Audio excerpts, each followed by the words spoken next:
মেয়েটির ছবিটা কি করলে শেষ পর্যন্ত? বলছোটা আমি ওই বাড়িতেই ফেলে রেখে আসি। ওই তো যতদিন ছিলাম বাড়িতে ওই মেয়েটির ছবিটা আমাকে তাড়া করে বেরিয়েছে। আমি বলছি, তুমি ওখান থেকে ফিরে আসার পরে কখনো মেয়েটিকে দেখেছো? কোনো স্বপ্নে, কখনো কোনো বা বাইরে থেকে চিনতে পারছি না, আমার গায়ের রং বদলে গেছে, চোখের তলায় কালি পড়ে গেছে, সেটা তো হওয়ার কথা নয়। তারপর যেটা হচ্ছে, ও বাড়িটা চেঞ্জ ফেঞ্জ করে দেওয়ার পরে এখন সব ঠিকঠাক, সব নর্মাল, এখন খুব ভালোভাবেই আছে এবং এখানে চলে এসছে। এখন অবভিয়াসলি ব্যাঙ্গালোরে নেই। এই ছিল হচ্ছে একটা প্রথম ঘটনা।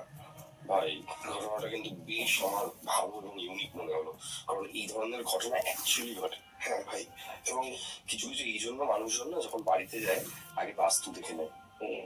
হঠাৎ করে যে কোনো বাড়িতে উঠে গিয়ে ফ্যামিলি নিয়ে থাকতে শুরু করলাম, তারপর তার যে কনসিকুয়েন্স, কারণ বাড়ি মানে হচ্ছে বাসস্থান, যেখানে আপনি থাকেন।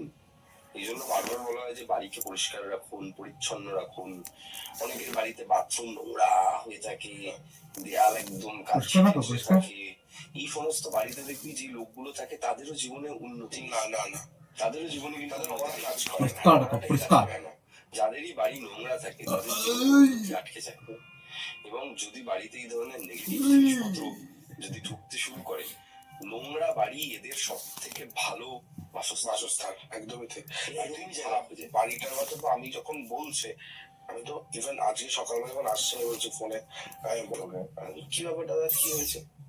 বলছে, বলছি বস।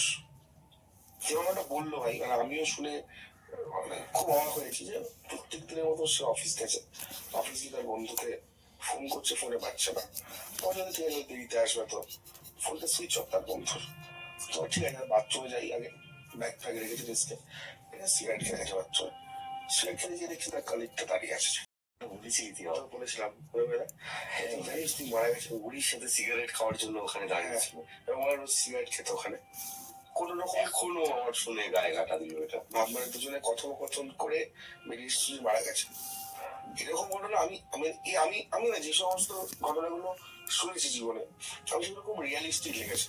আমি যে কারণে এগুলো আমি তোকে বলছি, কারণ আমি এগুলো এই ঘটনাগুলো আমার কোনো এক্সপোজ করিনি বা বলিনি, এগুলো আমি তোর বন্ধুদের মাঝখানেই করেছি, কোনো পডকাস্টে কখনো এই সমস্ত ঘটনা আমি কোনো এবং আমার আরেক ভাই গান গেছে, ঠিক আছে, সুগত নাম, ছোট্ট একদম বাচ্চা, খুব মিষ্টি ছেলে। তো আমাকে বলেছিল যে দাদা আমার না এইসব ভূত প্রেতের ট্রমা আছে। কেন ট্রমা আছে? খুব ছোট বয়স, যখন খুব কম, ওই 5-6 যখন বছর, আমি প্রথম থেকে খুব শাই ছিলাম ছোটবেলায়। হচ্ছে স্কুলে স্পোর্টস হচ্ছে, আমার টয়লেট পেয়েছে, আমি বাথরুমে যাবো, তো বাথরুমে যাচ্ছে, বলছি আমার স্কুলের সিঁড়ি দিয়ে উঠলাম, সেগুলো দিয়ে করিডোর দিয়ে যাচ্ছি। করিডোর দিয়ে যেতে গেলে প্রথম ক্লাসরুম পরে একটা ক্লাসের দরজা পরে ক্লাস করেছি, হঠাৎ করে না মানে পিছন থেকে ডাক শেষে ছোট্ট একটা বুড়ির গলা, ঠিক আছে, আর কি রে ভাই ডাকছে ছোট্টকে, নাচা বলছে পিছন করে দাঁড়ানোর দরকার নেই, চ শুনেছ তোদের ওই রাস্তা নেয়, ওই রাস্তাটায় ভাই, মানে ওই রাস্তা একেবারে রকম। তার ওই রাস্তা যেন আমাদের শেষ হচ্ছে না, মানে ছোট্ট করে ডেকে আমরা কিন্তু আছি, আমি, কাকা, খোকন, সৌরভ, ছোট্টু, মানে 5-6 জন আমরা গ্রুপ যাচ্ছি, ঠিক আছে। পিছন থেকে ডাক আসছে ছোট্ট করে, সেখানে শুধু কাকা একটু বড় ছিল তখন, আমরা সবাই লেনে বলা ছেলে বাদ দাও, কাকা তখন 12 দিচ্ছে, ছোট্ট করে ডাকটা হয়েই যাচ্ছে। আমরা যত যাচ্ছি ছোট্ট করে পিছন থেকে ডাকটা আসছে, তার মাঝখান থেকে আমার কি মনে হলো দেখলাম বেশ খানিকটা দূর থেকে না আমাদের পিছনে যেন বুড়ি হেঁটে আসছে, এরকম লাঠি নিয়ে ছোট্ট করে ডাকতে আসছে। খবর করলে একটা বুড়ি ভাই, কি বলতো কেমন করে তো ডাকছে, আমাদের ডাকছে নাকি ওর কোনো অন্যভাবে ডাকছে, যে কোথায় গেলি রে, এদিকে আয় না রে, এরকম করে যাচ্ছে। তখন ভাই অত ক্রিপিটিভি কিছু মনে হয়নি, পরে ভাই এগুলো যখন বুঝতেছি যখন গিয়ে আলটিমেটলি তখন মনে হয়েছে।